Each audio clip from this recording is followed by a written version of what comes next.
foco é espiritual. Se nós tivermos uma visão focada em Deus, todas as outras coisas serão acrescentadas na nossa vida. O que você precisar, Deus estará acrescentando. Porque está escrito assim: buscai primeiro o reino de Deus e a sua justiça. Esse é o foco. E as demais coisas, todas as outras coisas, vos serão acrescentadas. Está escrito. E eu creio. Eu não abro mão de crer na palavra de Deus. Se Deus disse, eu creio. Se Deus disse que é para esperar, espere. Se Deus disse que é para sair, saia. Se Deus disse que é para ficar, fique. Se Deus disse que é para falar, fale. Porque o segredo está na obediência à palavra de Deus. Deus não está interessado em sacrifícios. Deus quer obediência. E se nós tivermos no nosso coração a predisposição para obedecê-lo, então nós teremos desvendado os segredos do reino de Deus. Porque o segredo do reino de Deus não está para quem corre, está para quem espera, para quem obedece. E eu sei que Deus vai nos abençoar. Eu quero liberar essa palavra aqui para a vida de vocês, na autoridade do nome de Jesus, como ministro de Deus. Eu quero dizer para vocês que Deus vai estar liberando sobre as nossas vidas bênçãos incontáveis e não vai demorar. E não vai demorar. Deus vai estar nos surpreendendo. Todas as promessas de Deus nós haveremos de contemplar cumpridas na nossa vida. Você pode se preparar, porque o que Deus disse vai se realizar. O que o homem diz é fajuto, não se concretiza. Mas o que Deus diz se cumpre. E Neemias focou na reconstrução dos muros. Por onde ele vai começar? Pela proteção da cidade. Ele quer começar pela dimensão de proteção da cidade. Por outro lado, e contrapartida, Esdras, que é contemporâneo de Neemias, está trabalhando dentro da cidade, restaurando a lei no coração do povo. Ele não está sozinho. Ninguém trabalha sozinho. Há outras pessoas cooperando. Há outras pessoas trabalhando para que o projeto de Deus na nossa vida se cumpra. E Neemias ficou com a função de restaurar os muros. Na medida que ele estava restaurando os muros, começaram a surgir os inimigos. Toda vez que você focar em alguma coisa e estiver fazendo algo para Deus, se prepare, porque o inimigo trará inimigos contra a sua vida. Alguém vai se levantar contra você, alguém vai caluniar contra você, alguém vai dizer que você não presta, alguém vai suscitar iras de outros a teu respeito, alguém vai tentar colocar você em situações desconfortáveis para frustrar o projeto de Deus na sua vida. Observe que aqui eu estou conclamando a cada um de vocês a que nós juntos estejamos vigilantes. Por quê? Por que precisamos estar vigilantes? Porque os verdadeiros inimigos se vestem de falsos amigos. Eles não chegam declarados como inimigos. Eles chegam com propostas sutis, palavras agradáveis, nessa sutileza, como querendo o nosso bem. Há uma armadilha posta para os nossos pés. Ninguém prende um passarinho numa gaiola se não lhe oferecer primeiro o objeto do desejo. Ninguém prende um animal numa arapuca sem primeiro lhe colocar aquilo que é agradável aos olhos. E o inimigo primeiro tenta seduzir os olhos para depois cravar suas setas no coração. E agora, Neemias, focado no trabalho da reconstrução dos muros, aparecem 3 inimigos. E agora eu vou direto para o texto. Ouvindo Sambalate, Tobias e Gesem, o árabe, e o resto dos nossos inimigos, que eu tinha reedificado o muro, ou seja, que eu estava trabalhando naquilo que Deus colocou na minha mão para fazer e no meu coração. Quando os meus inimigos souberam que eu estava nesse foco, trabalhando para Deus, restaurando os muros, então vieram. Observe o texto.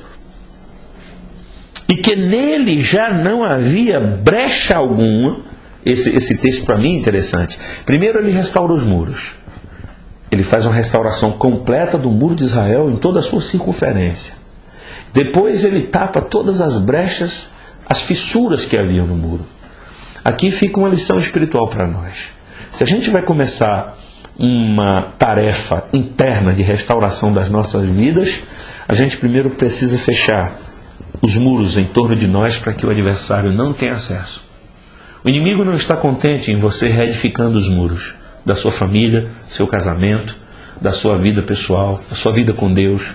O inimigo não está interessado em que você conserte os muros. Por quê? Os muros quebrados permitem acesso fácil. O inimigo tem acesso ligeiro. Ele mina suas estruturas. Você não pode edificar nada internamente se o inimigo tem acesso ao que você constrói. Logo, os muros quebrados permitem ao inimigo que destrua todos os seus possíveis sonhos que você vem construindo dentro da sua circunscrição, no lugar da sua cidadela, onde você está realizando os seus sonhos mais profundos. O inimigo não quer que você reedifique os muros. Por quê? Não quer que você ore, não quer que você lê a palavra, não quer que você crê em Deus. Fica minando as suas forças, porque ele sabe que se ele conseguir levar você a duvidar de Deus, você não vai construir nada. Nada que seja para a glória de Deus. Então, Neemias é inteligente, é estratégico. Vamos começar logo a reconstruir os muros, ou seja, vamos começar pelas nossas defesas. Quem reconstrói os muros, reconstrói as suas defesas espirituais.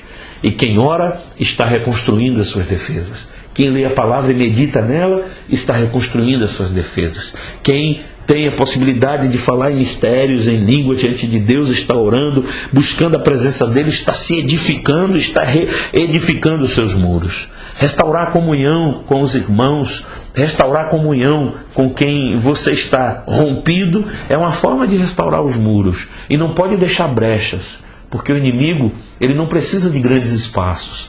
Ele trabalha com o mínimo. No mínimo ele vem e destrói uma casa inteira. Então Neemias fez uma coisa importante, tapou as brechas. E a pergunta é, quais são as brechas que nós precisamos estar tapando no nosso mundo emocional, nosso mundo espiritual, nosso mundo relacional?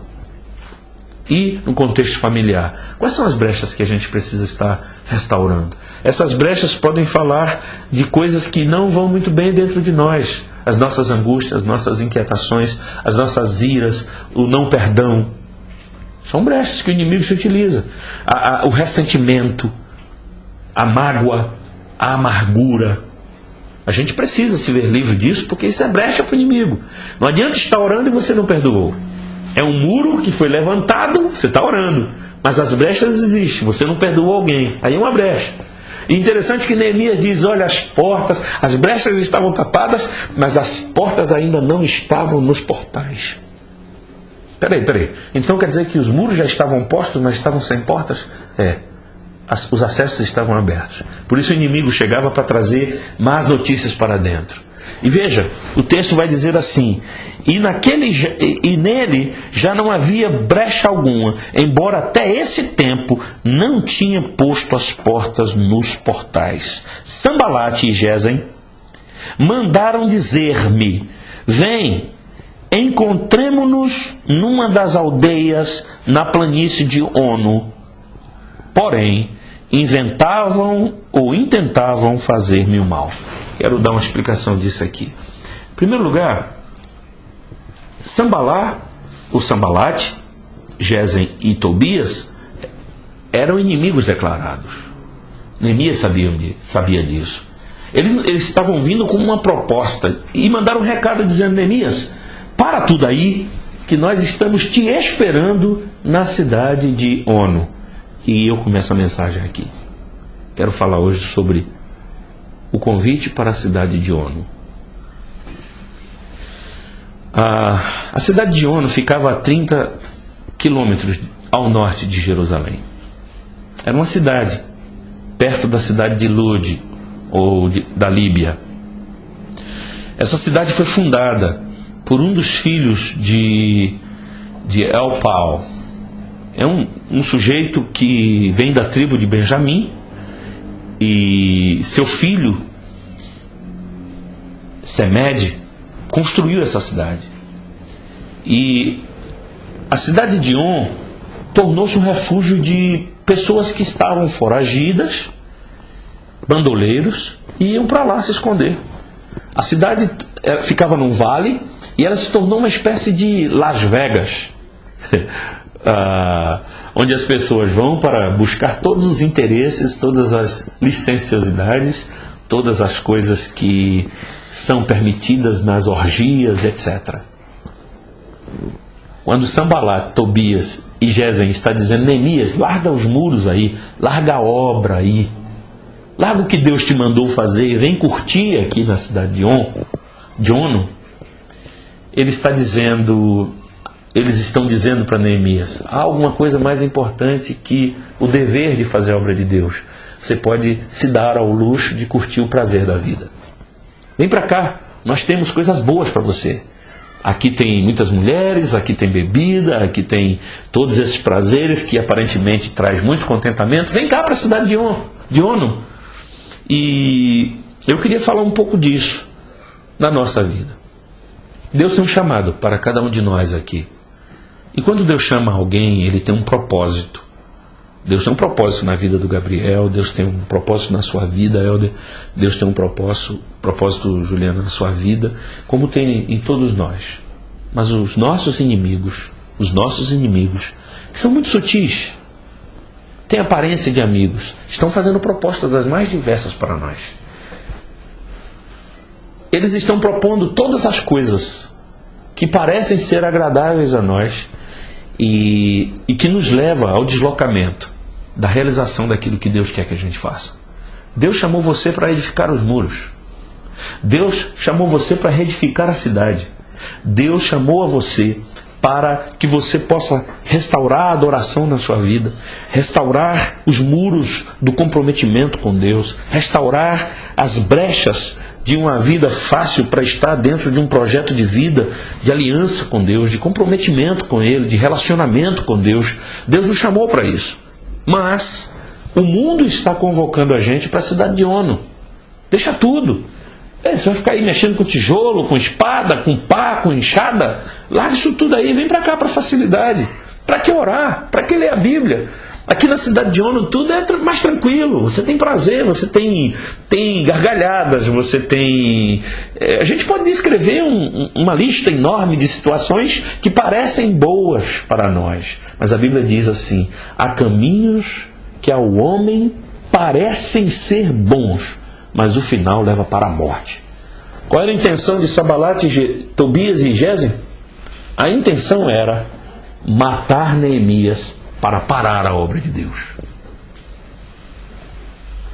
O inimigo não está brincando com nenhum de nós. Por trás de toda a ilusão que ele propõe está o cheiro de morte. Ele quer nos levar para a morte espiritual. Morte espiritual é perder a comunhão com Deus, é deixar de ter a alegria de servir a Deus, é se envolver num estilo de vida que ignora, inclusive, a pessoa do próprio Deus. E você passa a ser dono da sua razão, dono da sua vida, dono da sua cabeça, e você paralisa uma obra que Deus vinha começando e vem trabalhando na sua vida. Está na hora de nós começarmos a reconstruir os muros da nossa vida e deixar Deus ser Deus dentro da cidade do nosso coração. São os muros do nosso coração que precisam ser restaurados. Os muros das nossas emoções, os muros dos nossos desejos. Precisamos resgatar os desejos mais puros em relação a Deus, em relação às coisas de Deus. Os sonhos de Deus na nossa vida vão se cumprir. Deus vai nos abençoar, Deus vai nos dar o melhor dessa terra. Deus tem para nós o melhor desta terra. Deus tem para nós. Mas Deus quer que a cidadela dele, que o templo dele, que a lei dele esteja sendo vigentes dentro da cidade que nós estaremos vivendo. Restaurar os muros, não é só para que os muros estejam de pé, é para que o templo esteja de pé, para que a lei do Senhor esteja sendo anunciada e o povo de Deus possa celebrar na presença dele.